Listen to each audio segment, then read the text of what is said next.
ಸಿಂಧೂರ ಲಕ್ಷ್ಮಣ. ಬಹುಶಃ ನಮ್ಮಲ್ಲಿ ತುಂಬಾ ಜನ ಈ ಹೆಸರನ್ನ ಕೇಳೇ ಇರ್ಲಿಕ್ಕಿಲ್ಲ. ಆದ್ರೆ ಭಾರತದ ಸ್ವಾತಂತ್ರ್ಯ ಸಂಗ್ರಾಮದ ಇತಿಹಾಸ ಇದೆಯಲ್ವಾ, ಅದರ ಪುಟಗಳಲ್ಲಿ, ಅದರಲ್ಲೂ ನಮ್ಮ ಉತ್ತರ ಕರ್ನಾಟಕದ ಇತಿಹಾಸದಲ್ಲಿ ಈ ಹೆಸರು ಒಂದು ಆಳವಾದ ಛಾಪು ಮೂಡಿಸಿದೆ. ಹಾಗಾದ್ರೆ ಯಾರು ಈ ಸಿಂಧೂರ ಲಕ್ಷ್ಮಣ? ಬ್ರಿಟಿಷರಿಗೆ ಅಷ್ಟೇ ಅಲ್ಲ, ಅವರಿಗೆ ಸಾಥ್ ಕೊಡ್ತಿದ್ದ ಜಮೀನ್ದಾರರಿಗೆ ಇವರು ಒಂದ್ರೀತಿ ಸಿಂಹ ಸ್ವಪ್ನವಾಗಿದ್ರು. ಯಾರು ಬಾಗಲ್ಕೋಟೆಯ ಈ ಹೀರೋ?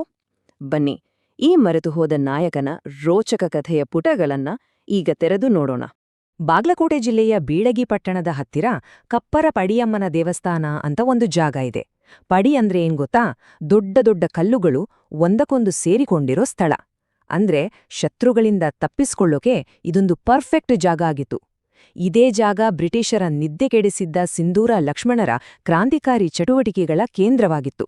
ಅಷ್ಟೇ ಅಲ್ಲ, ಇವತ್ತಿಗೂ ಅವರ ಸಮಾಧಿ ಇಲ್ಲಿದೆ, ಅವರ ಹೋರಾಟವನ್ನ ನೆನಪಿಸ್ತಾನೇ ಇದೆ. ಸರಿ, ಹಾಗಾದ್ರೆ ಯಾರು ಈ ಸಿಂಧೂರ ಲಕ್ಷ್ಮಣ? ಅವರ ಹಿನ್ನೆಲೆ ಏನು? ಅವರೊಳಗಿನ ಆ ಹೋರಾಟದ ಕಿಡಿ ಹೊತ್ಕೊಂಡಿದ್ದು ಹೇಗೆ? ಬನ್ನಿ ಒಂದೊಂದಾಗಿ ನೋಡೋಣ. ಸಿಂಧೂರ ಲಕ್ಷ್ಮಣರು ಹುಟ್ಟಿದ್ದು 1898ರಲ್ಲಿ ಮಹಾರಾಷ್ಟ್ರದ ಸಾಂಗ್ಲಿ ಜಿಲ್ಲೆಯ ಸಿಂಧೂರ ಅನ್ನೋ ಗ್ರಾಮದಲ್ಲಿ. ಗಮನಿಸಿ, ಅವರ ಹೋರಾಟದ ಜೀವನ ತುಂಬಾನೇ ಚಿಕ್ಕದು, ಕೇವಲ 2 ವರ್ಷ. ಆ 2 ವರ್ಷಗಳಲ್ಲಿ ಅವರು ಬ್ರಿಟಿಷರ ವಿರುದ್ಧ ದೊಡ್ಡ ಸಮರವನ್ನೇ ಸಾರಿದ್ರು. ಅದೇ ಅವರ ಪ್ರಭಾವ ಮಾತ್ರ ಅಪಾರವಾಗಿತ್ತು. ಅನ್ಯಾಯವಾಗಿ ಜೈಲಿಗೆ ಹಾಕಿದಾಗ ಅವರೊಳಗಿನ ಹೋರಾಟಗಾರ ಎಚ್ಚೆತ್ತುಕೊಂಡ. ಹೌದು, ಅವರು ಬರೀಯೊಬ್ಬ ಹೋರಾಟಗಾರ ಅಷ್ಟೇ ಆಗಿರ್ಲಿಲ್ಲ, ಬಡವರ ಪಾಲಿಗೆ ಅವರೊಂದು ಆಶಾಕಿರಣ ಆಗಿದ್ರು. ಜನಸಾಮಾನ್ಯರಿಗೆ ಅವರೊಬ್ಬ ನಾಯಕ. ಅದಕ್ಕೆ ನೋಡಿ, ಬಾಗಲ್ಕೋಟೆ ಮತ್ತು ಸುತ್ತಮುತ್ತಲಿನ ಜಾಗಗಳಲ್ಲಿ ಜನ ಅವರನ್ನ ರಾಬಿನ್ ಹುಡ್ ಅಂತಾನೆ ಕರೆಯಕ್ ಶುರು ಮಾಡಿದ್ರು. ಸಿಂಧೂರ ಲಕ್ಷ್ಮಣ ಅಂದ್ರೆ ಸಾಮಾನ್ಯ ವ್ಯಕ್ತಿಯಲ್ಲ, 7 ಅಡಿ ಎತ್ತರದ ದೈತ್ಯಾಕಾರದ ವ್ಯಕ್ತಿತ್ವ ಅವರದು. ಅಷ್ಟೇ ಅಲ್ಲ, 10 ಅಡಿ ಎತ್ತರದ ಗೋಡೆಗಳನ್ನ ಕೂಡ ಸಲೀಸಾಗಿ ಹಾರುತ್ತಿದ್ರು ಅಂತಾರೆ. ಅವರ ಶಕ್ತಿ ಎಷ್ಟಿತ್ತು ಅಂತೂ ನೀವೇ ಕಲ್ಪಿಸ್ಕೊಲಿ. ಇನ್ನವರ ಕೆಲ್ಸ ಏನಪ್ಪಾ ಅಂದ್ರೆ ಬ್ರಿಟಿಷರ ಖಜಾನೆಗಳನ್ನ ಲೂಟಿ ಮಾಡೋದು, ಹಾಗೆ ಬಂದ ದುಡ್ಡನ್ನ ಬಡಬಗರಿಗೆ ಹಂಚೋದು. ಇದೇ ಕಾರಣಕ್ಕೆ ಅವರು ಜನರ ಹೀರೋ ಆಗಿದ್ದು. ಅವರ ಧೈರ್ಯ ಎಂಥದ್ದು ಅನ್ನೋದಕ್ಕೆ ಒಂದು ಘಟನೆ ಇದೆ. ಒಮ್ಮೆ ಒಬ್ಬ ಬ್ರಿಟಿಷ್ ಅಧಿಕಾರಿ ಇವರ ಮೇಲೆ ಗುಂಡ್ಹಾರಿಸೋಕೆ ಬಂದನಂತೆ. ತಕ್ಷಣ ಇವರು ಅವನನ್ನ ಎತ್ತಿ ಹಾಗೆ ಗೋಡೆಗೆ ಬಡಿದು ಕೊಂದೇ ಬಿಟ್ರಂತೆ. ಇದು ನಿಜವಾಗ್ಲೂ ಬ್ರಿಟಿಷ್ ಅಧಿಕಾರಿಗಳಲ್ಲಿ ಇವರ ಬಗ್ಗೆ ಎಂಥ ಭಯ ಇತ್ತು ಅನ್ನೋದನ್ನ ತೋರಿಸ್ತದೆ.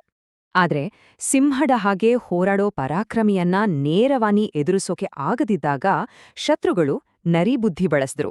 ಇಲ್ಲಿಂದ ಕಥೆ ಒಂದು ದುರಂತದ ತಿರುವು ಪಡ್ಕೊಳತ್ತೆ. ಲಕ್ಷ್ಮಣರನ್ನ ನೇರವಾಗಿ ಎದುರಿಸೋಕೆ ಆಗಲ್ಲ ಅಂತ ಬ್ರಿಟಿಷರಿಗೆ ಚೆನ್ನಾಗಿ ಗೊತ್ತಾಗಿತ್ತು. ಆಗ ಅವರು ತಮ್ಮ ಕುಖ್ಯಾತ ಒಡೆದು ಆಳುವ ನೀತಿಯನ್ನೇ ಬಳಸಿದ್ರು. ಅಂದ್ರೆ ಮೋಸದ ಬಲೆ ಹೆಣೆದ್ರು. ಅವರ ತುಂಬಾನೇ ಆತ್ಮೀಯ ಗೆಳೆಯ ವೆಂಕಪ್ಪ ಗೌಡರನ್ನ ಅರೆಸ್ಟ್ ಮಾಡಿದ್ರು. ಅವರಿಗೆ ಚಿತ್ರಹಿಂಸೆ ಕೊಟ್ಟು ಲಕ್ಷ್ಮಣರ ಮುಂದಿನ ಪ್ಲಾನ್ ಏನು ಅಂತ ಬಾಯ್ಬಿಡ್ಸಿದ್ರು.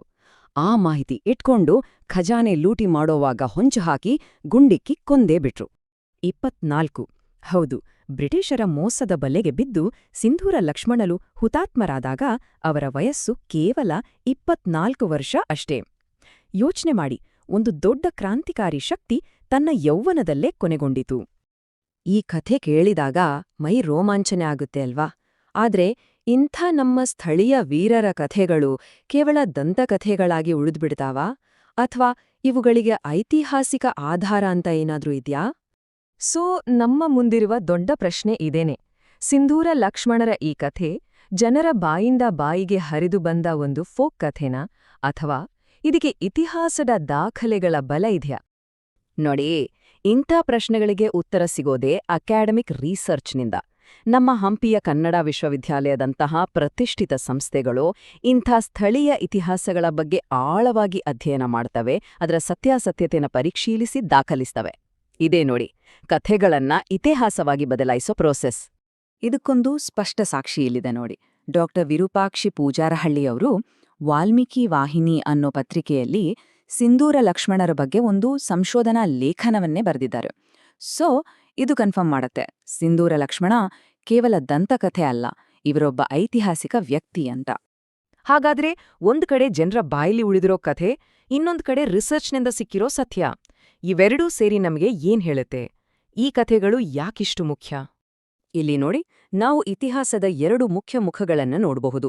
ಒಂದು, ಜನರ ನೆನಪಿನಲ್ಲಿ ಉಳಿದಿರೋದು. ಇದು ಒಂದು ದೊಡ್ಡ ಮರದ ಕೊಂಬೆರೆಂಬೆಗಳ ಹಾಗೆ.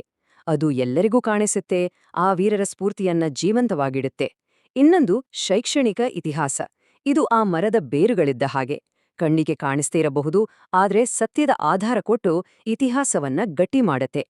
ಒಂದು ಸಂಪೂರ್ಣ ಇತಿಹಾಸ ಬೇಕು ಅಂದ್ರೆ ಇವೆರಡೂ ಬೇಕೇ ಬೇಕು. ಕೊನೆಯದಾಗಿ ಒಂದು ಪ್ರಶ್ನೆ. ನಮ್ಮ ಇತಿಹಾಸದ ಪುಟಗಳಲ್ಲಿ ಸಿಂಧೂರ ಲಕ್ಷ್ಮಣರ ಹಾಗೆ ನಾವು ನೆನ್ಪಿಸ್ಕೊಳ್ಳಿ ಅಂತ ಇನ್ನೂ ಎಷ್ಟು ವೀರರು, ಎಷ್ಟು ಹೀರೋಗಳು ಕಾಯ್ತಿರ್ಬೋದು ಅಲ್ವಾ?